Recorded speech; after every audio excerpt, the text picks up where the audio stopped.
Hi guys, तुमचं माझ्या ब्लॉगमध्ये स्वागत आहे। मी आज बनवणार आहे बिर्याणी, फुलगोबी आणि शेंगदाण्याची बिर्याणी। आणि त्याच्यामध्ये लागणारे साहित्य, 2 गाजर घेतले आहे मी, ते बारीक खीच करून घेतले आहे। 2 फुलं फुलगोबीची घेतले आहेत। बारीक खिचून मी कांदा घेतला आहे। बॉईल करून मी आलू घेतले आहे, त्याला कट करून घेतले आहे। आणि शेंगदाणे 3-4 लसणाच्या कळ्या घेतल्या आहे, त्या कट केल्या आहे। आणि 4-5 मिरच्या घेतल्या आहे आणि 1 वाटी दही। आपण आता हे साहित्य मॅरिनेट करूया। फुलगोबी घेतली आहे, त्याच्यामध्ये मी शेंगदाणे टाकले, गाजर आणि कांदा, लसण आणि मिरची। हे साहित्य आता आपण पूर्ण मॅरिनेट करूया आणि याच्यामध्ये दही पण टाकूया 1 वाटी। आता हे साहित्य पूर्ण आपण मिक्स करूया। आता हे साहित्य पूर्ण मिक्स झालं आहे। आता आपण याच्यामध्ये मसाले टाकूया। मसाले, बिर्याणी मसाला, हळद, चवीनुसार मीठ, धणे पावडर आणि तिखट। हे मसाले पूर्ण आपण या साहित्यामध्ये मिक्स करूया। हे साहित्य आता मॅरिनेट झालं आहे। आता आपण हे फ्राय करूया। म्हणजे आता हे गजत तेल गरम झालं आहे, आपण याच्यामध्ये टाकून घेऊ। साहित्य छान होऊ देऊया। अर्धवट शिजलेला तांदूळ म्हणजे भात मांडूया।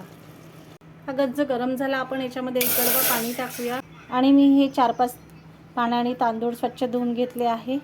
आता आपण या गंजामध्ये हे तांदूळ टाकून देऊया। आता याच्यामध्ये चवीनुसार मीठ टाकूया।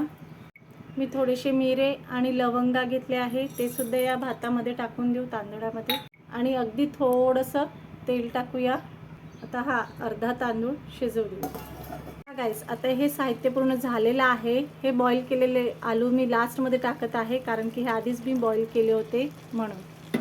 ते आलू मी आता छान मिक्स करून घेतले आहे। आता हा तांदूळ अर्धवट शिजून रेडी आहे। आता आपण याच्यातला असा काढून आता आपण याच्यामध्ये टाकून देऊ लेअर वाईज।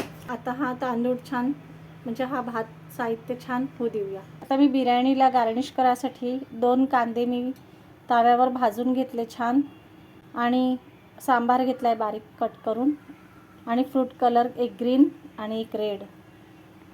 तर या वाटीमध्ये आपण तो कलर भिजवून बिर्याणीवर टाकूया। छान झाली आहे। आपण याच्यावर थोडा कलर टाकूया। हिरवा कलर घेतला आहे मी, थोडंसं पाणी टाकून याला असा ग्रीन कलर देऊ। आणि आता रेड कलर घेतला आहे, तो सुद्धा असा टाकून मी रेड कलर बनव। आता याच्यावर हा भाजलेला कांदा मी टाकते फ्राय केलेला तेलामध्ये, आणि याच्यावरच सांबार टाकते। छान बघा गाईस, कशी वाटली तुम्हाला ही बिर्याणी? कमेंट करून कळवा, लाईक करा आणि सबस्क्राईब करा।